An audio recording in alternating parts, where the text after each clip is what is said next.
Ya, assalamualaikum warahmatullahi wabarakatuh. Ketemu lagi dengan saya, Pak Rois, di channel Project Kewarganegaraan. Baik teman-teman semuanya, di video kali ini saya akan melanjutkan BIMTEK dari program Sekolah Penggerak, di mana dalam BIMTEK ini kita akan diberikan pembelajaran mengenai apa itu Merdeka Belajar, konsep dari paradigma di dalam pendidikan yang baru. Nah, di video kali ini teman-teman yang akan saya bahas adalah pada pembelajaran hari ke-7 untuk pembelajaran hari pertama sampai pembelajaran hari ke-6. Nanti linknya akan saya taruh di deskripsi video ini. Bagi teman-teman, buat teman-teman yang belum subscribe, silahkan subscribe dulu channel ini dan jangan lupa untuk nyalakan loncengnya biar tidak ketinggalan video-video terbaru dari channel ini. Baik, langsung aja teman-teman, yang akan saya bahas di sini adalah mengenai kurikulum operasional sekolah ya, atau mungkin kalau yang sebelumnya itu disebut sebagai kurikulum K13 ya. Sekarang diganti lagi menjadi kurikulum operasional di satuan pendidikan atau disebut sebagai KOSP. Nah, selamat datang di modul kurikulum operasional di satuan pendidikan. Pada unit ini kita akan mengeksplorasi mengenai tujuan, prinsip, serta proses penyusunan kurikulum operasional di satuan pendidikan. Selain itu, kita juga akan menggali pemahaman terkait peran guru dalam proses penyusunan kurikulum operasional di satuan pendidikan.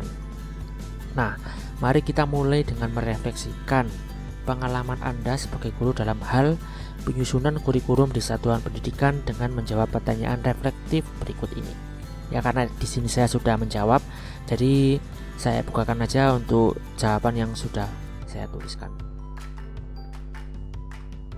Nah, di sini teman-teman bisa lihat ada 3 pertanyaan terkait dengan kurikulum. Yang pertama adalah apakah Anda terlibat atau dilibatkan dalam penyusunan kurikulum operasional di satuan pendidikan Anda. Kemudian saya jawab sejauh ini, atau mungkin saya yang nggak tahu atau tidak merasa saya mengikuti sebuah kegiatan ternyata itu adalah penyusunan kurikulum. Biasanya itu di awal tahun itu selalu ada rapat ya, apakah di situ termasuk ke dalam bagian dari penyusunan kurikulum atau tidak, jadi saya masih kurang begitu tahu. Kemudian bagaimana kurikulum operasional di satuan pendidikan Anda dibuat. Nah, ini ya, di awal tahun pelajaran biasanya disampaikan pada saat rapat. Saya kurang begitu paham ya akan hal tersebut. Jadi ini memang karena kebetulan saya juga baru lulus ya, saya masih belum begitu mengetahui tentang kurikulum operasional di satuan pendidikan. Kemudian bagaimana kurikulum operasional di satuan pendidikan Anda diterapkan. Nah, itu juga sepertinya saya masih kurang tahu. Itu ya teman-teman. Lanjut, yang selanjutnya adalah terkait dengan eksplorasi konsep dari kurikulum operasional di satuan pendidikan. Di sini ada sebuah modul yang nanti bisa langsung kita download ya. Sekali lagi, untuk contoh-contoh jawaban maupun modul akan saya taruh di Google Drive, namanya bit.ly/diklat guru belajar, kemudian pilih folder yang diklat PSP. Ini kalau misalkan teman-teman bisa membuka, nanti langsung bisa di-download di sini. Kalau toh tidak bisa membuka, berarti nanti silakan bisa membuka Google Drive saya.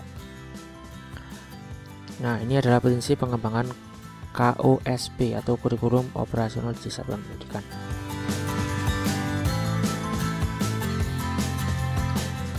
Ya, prinsip yang pertama adalah berpusat pada siswa atau student center. Kemudian kontekstual, menunjukkan kekhasan dan sesuai dengan karakteristik tujuan pendidikan, konteks sosial budaya dan lingkungan, serta dunia kerja dan dunia industri atau sering kita sebut sebagai IDUKA. Kemudian yang prinsip yang ketiga adalah esensial. Jadi semua unsur informasi yang penting maupun yang utama yang dibutuhkan oleh para pemegang kepentingan tentang kurikulum digunakan di satuan pendidikan dapat diperoleh di dokumen tersebut. Dan yang selanjutnya adalah akuntabel, dapat dipertanggungjawabkan karena berbasis data dan akurat, kemudian melibatkan berbagai pemangku kepentingan, termasuk juga tadi di awal disebutkan bahwasanya guru itu bisa dilibatkan di dalam penyusunan kurikulum. Nah, yang tentunya di dalam kurikulum tersebut juga memasukkan yang namanya profil pelajar Pancasila yang mempunyai 6 dimensi, mulai dari beriman, kemudian berbhinneka global, bergotong royong, mandiri, beranalisis, dan kreatif. Nah, kemudian setelah kita membaca tadi, ada sebuah pertanyaan.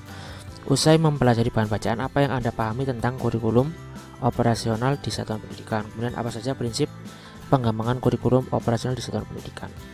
Jawabannya bisa kita langsung ditulis di notes ini ya teman-teman. Coba ini saya bukakan jawaban saya dulu. Jawaban saya.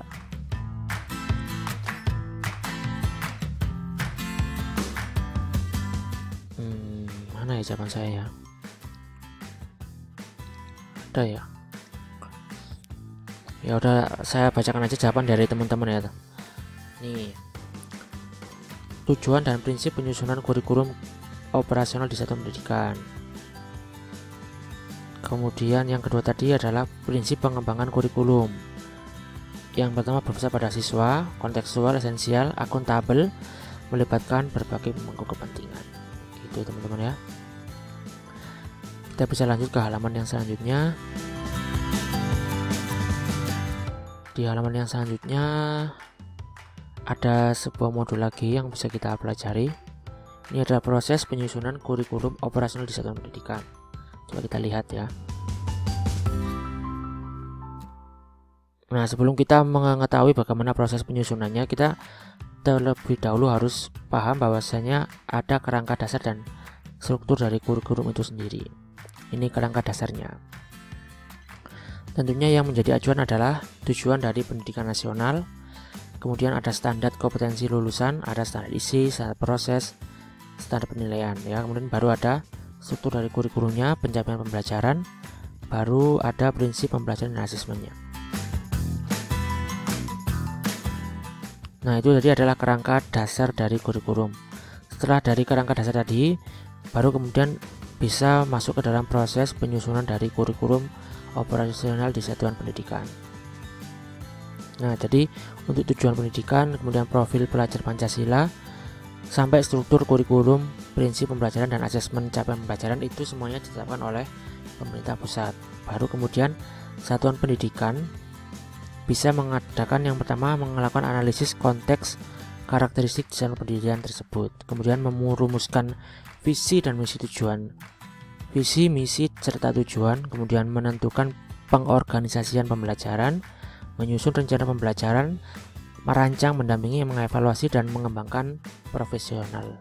Baru kemudian ada evaluasi jangka pendek sampai evaluasi jangka panjang. Nah, untuk 5 poin ini tentunya bersifat fleksibel ya. Tetapi untuk yang 3 poin di atas itu sudah ditetapkan oleh pemerintah pusat sebagai acuan dari satuan pendidikan masing-masing. Nah, di sini juga akan diberikan beberapa rubrik ya, dan bagaimana caranya kita untuk melibatkan berbagai pemangku kepentingan di dalam penyusunan kurikulum operasional satuan pendidikan. Termasuk juga bagaimana caranya untuk menganalisis karakteristik di satuan pendidikannya ya. Bagaimana caranya untuk membuat menganalisis visi dan misi dan tujuan dari satuan pendidikan tersebut. Jadi di sini sudah lengkap sekali teman-teman. Gitu ya. Nah, ini juga ada beberapa pertanyaan. Bagaimana proses penyusunan kurikulum operasional di satuan pendidikan? Caranya menyusun visi, caranya menyusun misi. Siapa saja yang terlibat dalam proses penyusunan kurikulum operasional di satuan pendidikan? Jadi ada 4 pertanyaan. Nah, ini kayaknya saya udah jawab ya teman-teman. Proses penyusunan kurikulum operasional di satuan pendidikan dilakukan oleh pemerintah pusat dengan memperhatikan tujuan pendidikan nasional, bertujuan untuk membentuk profil pelajar Pancasila dengan mengacu pada struktur kurikulum, prinsip, dan asesmen capaian pembelajaran. Kemudian fleksibel ya atau dinamis, satuan pendidikan mengembangkan kurikulum operasional berdasarkan kerangka yang ada di atas tadi sesuai dengan karakteristik dan kebutuhan dari satuan pendidikan tersebut. Nah, gitu ya teman-teman. Terus tadi apalagi ya? Caranya muncul misi, visi, sama siapa aja yang terlibat. Oke ya, kemudian gimana nih jawabannya ya?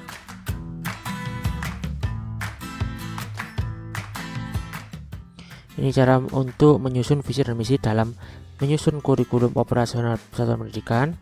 Setiap komponennya dapat dikembangkan melalui proses bolak-balik antara analisis lingkungan belajar, di satuan pendidikan, visi dan misi dari satuan pendidikan tersebut.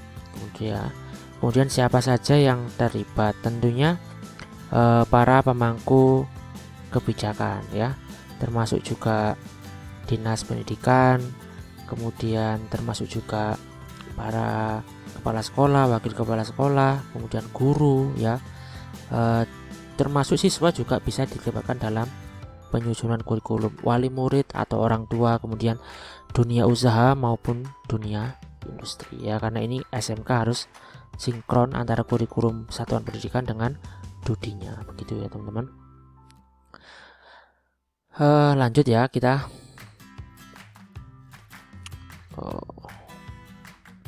Setelah itu ada lagi sebuah modul teman-teman ya, ada lagi modul terkait dengan proses penyusunan kurikulum di satuan pendidikan.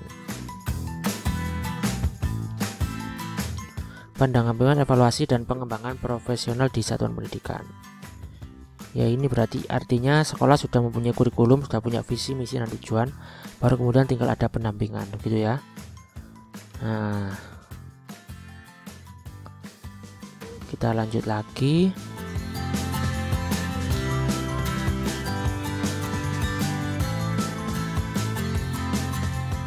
Ada modul lagi teman-teman ternyata.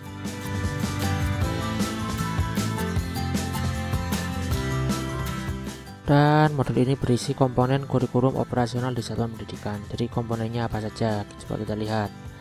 Yang pertama ada karakteristik dari satuan pendidikan tersebut ya, terkait dengan bagaimana caranya sekolah menggambarkan keunikan sekolah dalam hal peserta didiknya, kemudian sosial budaya, gurunya dan tenaga pendidikannya, kemudian visi, misi dan tujuan, pengorganisasian pembelajaran sampai rencana pembelajaran, dan yang terakhir tentunya ada pendampingan, evaluasi dan pengembangan profesional. Nah, kita lanjut lagi ya teman-teman.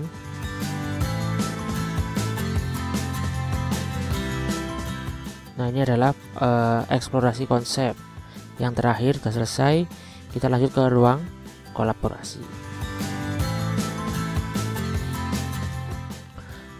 Di ruang kolaborasi ini kita diminta bekerja dalam kelompok, kemudian pilih salah satu sekolah, karena ini konsepnya dari berbagai macam sekolah ya teman-teman.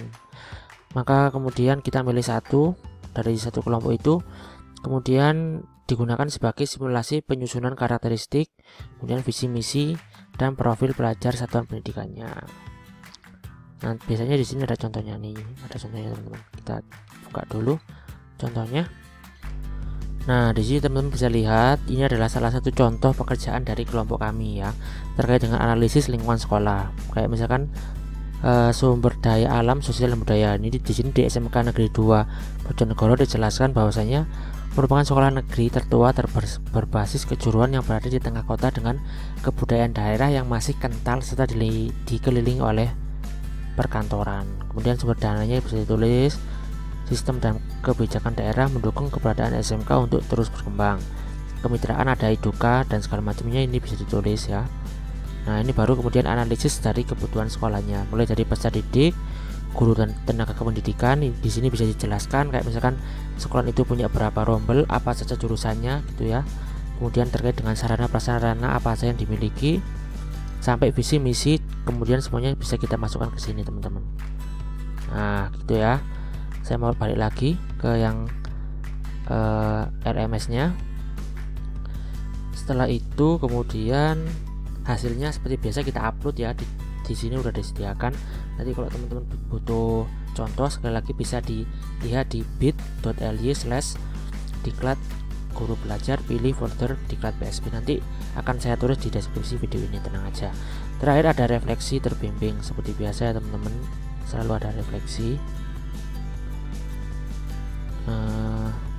Mana pertanyaannya ya?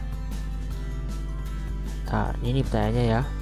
Jadi di sini ada 4 pertanyaan, mulai dari mengapa KUSP penting untuk dibuat secara kontekstual, kemudian mengapa penyusunan KUSP perlu melibatkan semua warga sekolah. Sepertinya ini sudah ada di modul semuanya teman-teman ya. Nanti teman-teman bisa langsung ngisi di sini. Baik, sepertinya cukup sekian video dari saya. Terima kasih telah menonton video ini.